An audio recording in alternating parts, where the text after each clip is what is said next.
Well, I don't think there's any come as a surprise to anybody that I've had some issues with certain members of City Council.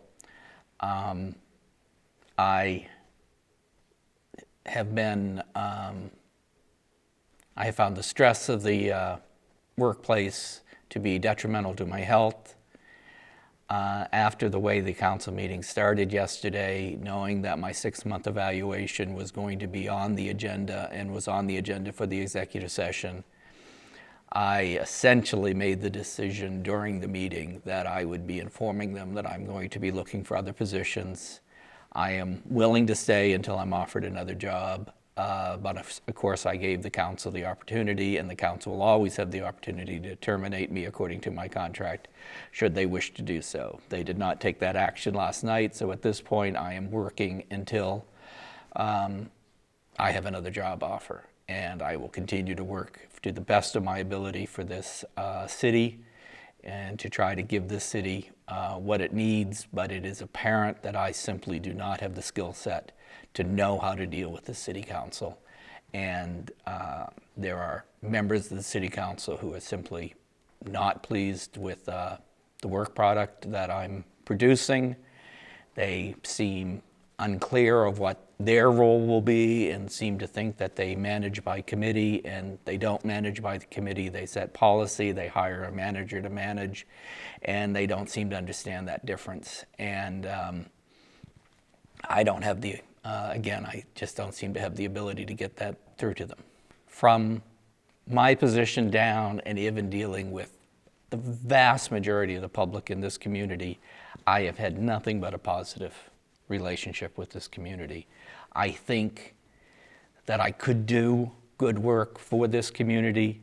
It is the 7 personalities and how they relate to me and how they relate to each other that I simply don't know how to get through to. I simply don't see that they're going to be willing to work together, and that, you know, can I get by on a 5-2 vote? If I can get by on a 4-3 vote, of course I can. That's not the way I want to do business. I don't want to exclude certain council members simply because I don't know how to reach them, and it's not fair to them. And in a city that has district elections, it's not fair to the citizens in their districts. But since they're not willing to meet me halfway, it's better, maybe they can find somebody that has the skill set that can deal with all 7 of them. I'm within about 8 years of retirement. I don't need this kind of stress, this kind of pressure at this point in my career. I think I could have offered the city a lot. I think and again, I will do whatever I need to do while I'm here. I'm going to do the best job I can for the city. But I've spent 6 months trying to reach them, and it was obvious at the beginning of the meeting last night that I have not been successful. Therefore, rather than spin my wheels, I just as soon look for another position and let them find somebody that they're going to be happier with. Well, I can't talk about anything that happened in the executive session, but quite frankly, my letter informing them of my decision to resign as soon as I find another position precluded a lot of evaluation from them in particular, and it was more my evaluation of the council. No, I have dealt with city councils that don't get along with each other. I have dealt with city councils that have had certain council members that were single issue council members that were only cared about one thing and nothing, and they didn't care about anything else. But the amount of distrust, the amount of relitigating issues that happened years and years ago, and people just can't seem to get over it. I've told them at least twice and several times in open meetings, so I'll say it again, is they need to stop looking backwards and start looking forwards. And several members of this council just doesn't seem to have the ability to do that. and they don't understand what a role of an elected city council is versus a appointed city manager. And frankly, I think there are council members who are acting at times out in the public that may actually be in violation of interfering with public officials doing their jobs. And I've had employees raise a lot of concerns about certain council members and some of the things that they do. And it falls on deaf ears. An observation from somebody from the outside coming in. This town has a internal perception of itself, of the way it may have been 2-3 decades ago. Prosperous little town, vibrant downtown community, and they seem to think that they're still that community. And they don't realize that they have lost much of their tax base. They're no longer a prosperous community. It is a community primarily made up of low and moderate income people, and they still want to provide services that a much larger community would normally provide. I don't think people have taken a realistic view of what this community is now. Now, can this community get back some of the things? That's one of the things that we were hoping to do, that I was hoping to work on, was hoping to bring some economic development. But the mayor just shared at Rotary Club that at some point in time, these developers are going to have to come before the city council. And given just some of the questions that the city council comes up with to staff and other people, I'm really afraid what's going to happen if a real developer comes in here and they get grilled, and especially is it going to happen in my district or is it not going to happen in my district, and why should I care if it's happening in somebody else's district? Well, guess what? Good jobs are going to help the entire district as well as the entire tax base as well as the school system. And the fact is that there are, because of 6 districts, there are 6 fiefdoms, and some of those council members only care what's happening in their district and doesn't care about the city as a whole. I think the main problem is trust, and that no one has been able to unite the entire community in a leadership role. And I have to profess ignorance. I'm not from Texas. I'm not from the South. I know intellectually that there have historically been a lot of divisions between the African American community and the white community. I'm sure some of those were terrible. I'm also sure that things are changing, even if they aren't perfect now.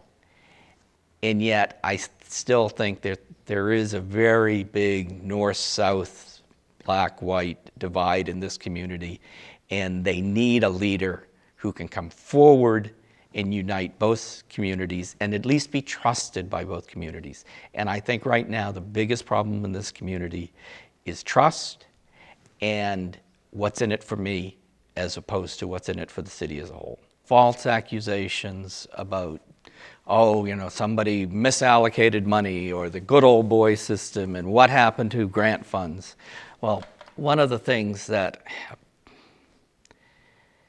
people should understand, especially people who have spent a long time on the city council, should understand the city doesn't get a lump sum when we receive a grant. We have to go through a process that the granting agency requires. We do contracts, and then we do pay requests. And the pay request comes into the engineer. They sign off on it. I take that. The pay request comes in from the contractor saying, this is the work we've done.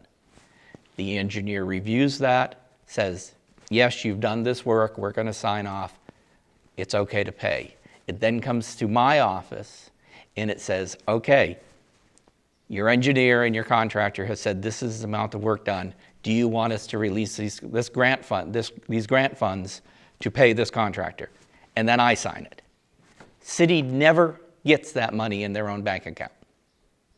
It goes straight from the granting agency to the contractor after it's been signed off by the engineer and by the city manager. There's been no money misallocated from grants. The granting agencies wouldn't have allowed the pay requests to go through. And yet, how many times have you sat at a council meeting and hear about, oh, the good old boy network, they got all the money and didn't spend it the way it was supposed to be spent? The granting agencies don't allow that. And yet, it's part of the mistrust. It's part of, maybe you got it 40 years ago and I didn't get it and I'm still mad about it now. And that's why I say they keep litigating the past. Do I think that things were perfect in this community in the 50s and 60s? No, I don't. I'm not naive. I'm not stupid, even if I didn't live through it, even if I'm not a product of the South. But the things that have happened in the last 10 years, the things that have happened in the last 15 years, the way granting agencies are, there's been no misallocation of funds. The fact of the matter is that this city's infrastructure is old, it's getting older, and it's falling apart. And there's never going to be enough money. The Community Development Block Grant, which is created to help low and moderate income cities like ours, they haven't increased their grant funding from $250,000 per project for 20 years. Let me tell you something. When I started in this business in 1994, $250,000 put a lot more pipe in the ground than it does now. You could do a project, a real project that helped your community for $250,000. Now you're helping a couple of blocks. And people who perhaps were in office back then or perhaps was observing things back then said, well, a lot more used to get done. Why isn't it getting done now? Well, somebody must be skimming off the top. No, things are more expensive, and the federal government hasn't increased the grant funding. It's still $250,000. If I knew how to reach out and solve the problems, I would fight to stay here. I don't know how to reach out and to solve the problems of the city council, and therefore, even though I have been welcomed by the vast majority of the community, even though I find this a fascinating community to live in, I'm not willing to allow the stress of this job to define my last years in my career. I'm not looking for an easy job, but I'm not looking for a job with this kind of stress. If I had a supportive city council that I knew I was going to get support on 7-0, 6-1 votes, that primarily a lot of support and people really interested in moving the entire community forward, I would have been happy to spend my last 8 years of my career making this if not a prosperous town again, at least a town that isn't in crisis. And we could have done that. I could have done that. This town is not that different than other towns I've managed as far as your problems.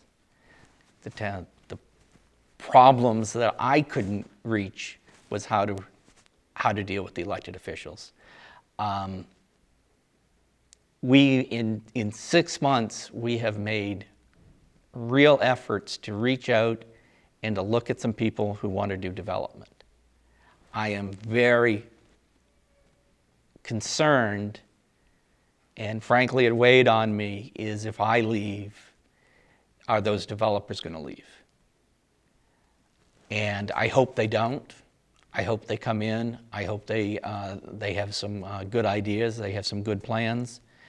One development isn't going to fix all the problems of the city, but as I said, is one of the things this community needs. Instead of the recurring drumbeat of bad news, Chief Allen, the water crisis, my resigning, if you can, it's certainly not anywhere near a level of crisis as those two, but in the school, again, far more important than me, but you need good news. You need that first developer to come in and say, okay, I'm going to invest $12 million in the city of Marlin, and I'm going to employ 40 people. And those 40 people are going to get paid good paying jobs so they can buy some of the vacant properties, or they can buy some of the houses that are for sale, and they can fix them up. And it makes the community look better, and it raises the tax base, and it allows us as a city to do a little bit more infrastructure work. And that means the neighbor might look at it and say, well, look what they're doing to their house. I'm going to fix up my house now. And oh, by the way, because we've got 40 new jobs, it sucked some of those lower paying jobs up, and now more people are getting jobs, and more people are getting better paid jobs, so there is more money in the community. Every dollar spent in the community gets circulated in the community. We could have gotten to that point.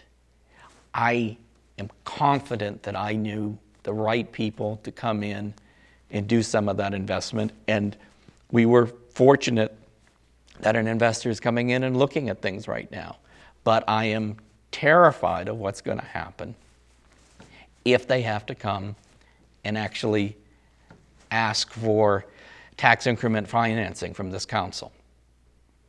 Because I don't think the majority of this council would understand what it is. Certain members would trust staff if they say, yes, and trust the city attorney and the city manager and says, yes, tax increment financing makes a lot of sense. This is what other communities do. This is how we can do it. And they would, even if they don't personally completely understand it, because it's very complex, and they would vote yes because of the recommendation staff gives them. There are other people on this council who are going to vote no because they don't trust. If they don't understand it, they're not going to trust it, and they think somehow they're not going to get their share. And I worry about investors coming in. I worry about developers coming in and trying to sell something to this council, because I'm worried about some of the questions they're going to get asked. Considering the fact that in order to do tax increment financing, you have to create a reinvestment zone, and so therefore you have to draw lines. Well, I'm sorry, you're not going to be able to draw lines that are going to go, I think, in all 6 districts. Especially if the redevelopment zone is downtown, that's primarily in one city council member's district. How are the other 5 going to react? I don't know. And even if it's the one council member whose district is in, if they don't understand it, and they'll probably still be against it because they don't trust the advice they are given from staff. I did not come into this job completely ignorant of the situation. I read news stories, I did some research. We city managers are a funny bunch. We all think that we're the one that can fix that town's problem. It was just the other guy didn't know how to deal with it.